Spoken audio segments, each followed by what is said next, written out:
Cuando se trata de asesinos en serie, los perfiladores criminales tienen una teoría que la realidad ha confirmado una y otra vez. Más allá de las singularidades de cada uno, casi todos ellos, salvo raras excepciones, se especializa en algún tipo de víctima. John Wayne Gacy, el payaso asesino, elegía adolescentes.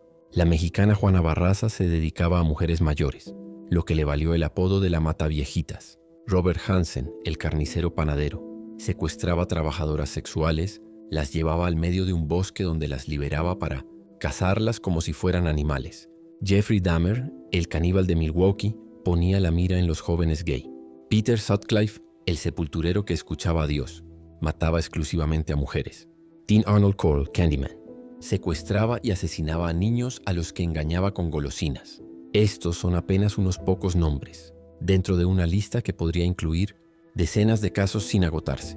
El brasileño Pedro Rodríguez Filho, o como su apodo Pedriño Matador, con 71 asesinatos comprobados y más de 100 confesados, no es una excepción, pero sí un caso casi único en ese sentido. Se dedicaba a matar criminales, o a quienes consideraba que lo eran, y por eso la mayor parte de sus ataques los cometió en la cárcel, donde purgaba sus condenas por los asesinatos que había perpetrado en la calle. Decía que mataba por placer y venganza, y si eso lo hizo conocido, alcanzó una fama mucho mayor, cuando al salir en libertad se convirtió en uno de los youtubers más populares en Brasil, con más de 184,000 seguidores. Pedro Rodríguez Filho había nacido el 17 de junio de 1954 en Santa Rita de Sapucaí, Minas Gerais, y no le tocó llegar al mundo en una familia feliz. Lo pudo comprobar incluso antes de nacer, cuando su padre le pegó una patada en el vientre a su madre, lo que derivó en que naciera con una lesión en el cráneo que, según algunos especialistas, lo marcó para toda la vida. La teoría que no todos los que lo examinaron comparten sostiene que la lesión causada por el golpe afectó a las áreas cerebrales asociadas con la empatía y la reacción a los estímulos externos. Eso, sumado a la violencia constante que soportó durante su infancia por parte de su padre, creó las condiciones para que se convirtiera en un asesino serial. Cierto o no, Pedro empezó a matar apenas salió de la niñez. Tenía 14 años cuando su padre, que trabajaba como vigilante en una escuela estatal, fue despedido después de que lo acusaran falsamente de robar raciones de los desayunos escolares que proveía el gobierno del municipio. Aunque Pedriño odiaba a su padre, el despido lo afectó porque significaba menos ingresos para su familia, que ya tenía dificultades para comer. Eso era totalmente entendible, pero la reacción que tuvo, no. Robó una escopeta que su abuelo guardaba en un armario, la ocultó bajo sus ropas y se apostó cerca de la puerta de la alcaldía. Allí esperó a que saliera el vicealcalde, cuyo crimen había sido firmar el despido de su padre, y le disparó matándolo en el acto. Tuvo suerte y pudo escapar, pero en lugar de correr a esconderse, se dirigió a la casa del empleado que había acusado a su padre y se lo cargó con otros 2 disparos de escopeta. Entonces sí huyó. No se fue muy lejos, porque San Pablo es una megalópolis donde capturar a un criminal es casi tan difícil como encontrar una aguja en un pajar. Eligió para esconderse el barrio Mogi das Cruzes, en las afueras de la ciudad, donde se tomó el crimen como un trabajo. Para las muertes siguió la misma línea. Sus víctimas eran personas a las que consideraba criminales o culpables de algo, como el vicealcalde y el acusador falso, principalmente narcos de la zona, a los que también les robaba las drogas para venderlas por cuenta propia. Además de matar con frialdad extrema, empezó a mostrar cierta habilidad para los negocios. A los 16 años se puso en pareja con la viuda de una de sus víctimas. Apropió de su negocio de venta de drogas. Para acrecentarlo, no tuvo reparos en matar a cualquiera que quisiera hacerle competencia. Con el negocio consolidado, abandonó a la mujer para irse a vivir con una mucho más joven de la que se había enamorado. Se llamaba María Aparecida Olimpia, y Pedriño no imaginó que, al mostrarse abiertamente con ella, la transformaba en un blanco para sus rivales en el negocio. Cuando la mató un narcotraficante enemigo, María Aparecida estaba embarazada. Pedriño encontró su cuerpo cuando volvió a la casa que compartían. La habían torturado y mutilado antes de matarla.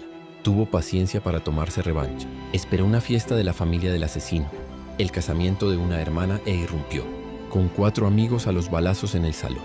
Asesinaron al culpable y a otras 6 personas y dejaron heridas de bala a otras 16. Unos días después sumó un muerto más a la lista, el novio de una de sus primas. El muchacho tuvo la mala idea de abandonarla cuando la chica le anunció que estaba embarazada, y Pedriño se cobró la afrenta, con 5 balas en su cuerpo.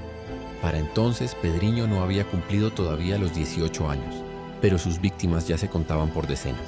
Era el asesino en serie más temido de San Pablo y lo apodaban Matador. Aunque por razones de seguridad, el asesino serial tenía pocos encuentros con su familia, no dejaba de preocuparse por ella, sobre todo por su madre, a la que adoraba y consideraba víctima de los maltratos de su padre. Lo que Pedrinho no imaginó fue que el padre la mataría, y de la peor manera. Primero la acuchilló hasta que dejó de respirar, y después la descuartizó con un machete. Con el cadáver de la víctima, en medio de un charco de sangre, esperó la llegada de la policía. Ni siquiera intentó escapar. Si la especialidad de Pedrinho era matar criminales, después del asesinato de su madre, para él no había peor criminal que su propio padre. Su corazón reclamaba venganza y los muros de la cárcel, donde tenían encerrado al hombre, no iban a ser un obstáculo para que la consumara. Las cárceles de Brasil, en la década de los 70, eran verdaderas ciudades, donde el hacinamiento de los presos competía con la falta de control, de modo que un criminal buscado pudiese visitar a otro que estaba encerrado distaba mucho de ser una misión imposible. Usando contactos, Pedrinho logró que le permitieran entrar para ver a su padre. Apenas estuvo frente a él, sacó un cuchillo de entre sus ropas y lo acuchilló 22 veces, hasta matarlo. Y no solo eso, antes de que nadie reaccionara, le abrió el pecho, le sacó el corazón y le pegó un mordisco. La venganza resultó exitosa, pero le costó cara, porque no pudo salir como había entrado y lo detuvieron. Eso le quitó la libertad, pero no la posibilidad de seguir matando. Pedro Rodrigues Filho fue detenido por el asesinato de su padre el 24 de mayo de 1973 y ese mismo día dispusieron su traslado desde esa cárcel a otra, para protegerlo de la venganza de otros presos. Lo encerraron en la parte de atrás de un camión de traslado, junto con otros 2 presos, un ladrón y un violador. Cuando el vehículo llegó a destino y los guardiacárceles abrieron la puerta, encontraron al violador muerto. Pedrinho Matador lo había estrangulado durante el viaje ante la mirada aterrorizada del otro preso. Fue apenas el principio. Entre 1973 y 2003, asesinó a 46 reclusos más durante los recreos en el patio o en las celdas donde convivían hacinados con él. Allí no tenía problemas en elegir a sus víctimas, porque todos eran criminales, aunque a la hora de buscar sus blancos prefería a los violadores y a los asesinos. Se transformó en el preso más odiado y a la vez temido de las prisiones por las que pasó. En una ocasión casi se transforma en víctima, cuando un grupo de reos lo emboscó para matarlo y así dormir más tranquilos, sin temor a que Pedrinho los matara a ellos. El ataque fue desastroso. Rodríguez no solo escapó, sino que en la escaramuza dejó muertos a 3 de sus atacantes e hirió a los otros 2. Pese a todas esas muertes, estaba en condiciones de ser liberado, porque la ley brasileña pone como 30 años el máximo de encierro, cualquiera sea la condena. Sin embargo, como tenía otros procesos en curso, demoró 4 años más en salir. Finalmente fue liberado el 24 de abril de 2007, pero volvieron a encerrarlo el 15 de septiembre de 2011, al terminar el juicio por los asesinatos cometidos en prisión. La condena fue de 128 años y más tarde aumentó a 400. Parecía que moriría entre rejas, pero no fue así. Un nuevo recurso legal le permitió salir en libertad en 2018, quizás porque supo que no toleraría volver a la cárcel.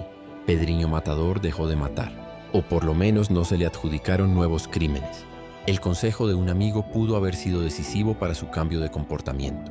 Le propuso que abriera un canal de YouTube donde, utilizando su experiencia como asesino en serie, analizara los crímenes más resonantes del país.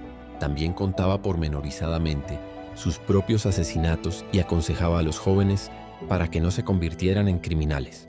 La idea fue un éxito. En pocos meses el canal llegó a tener casi 200,000 suscriptores y lo convirtió en un personaje mediático, a quien los periodistas especializados en policiales entrevistaban para pedirle opinión sobre los casos.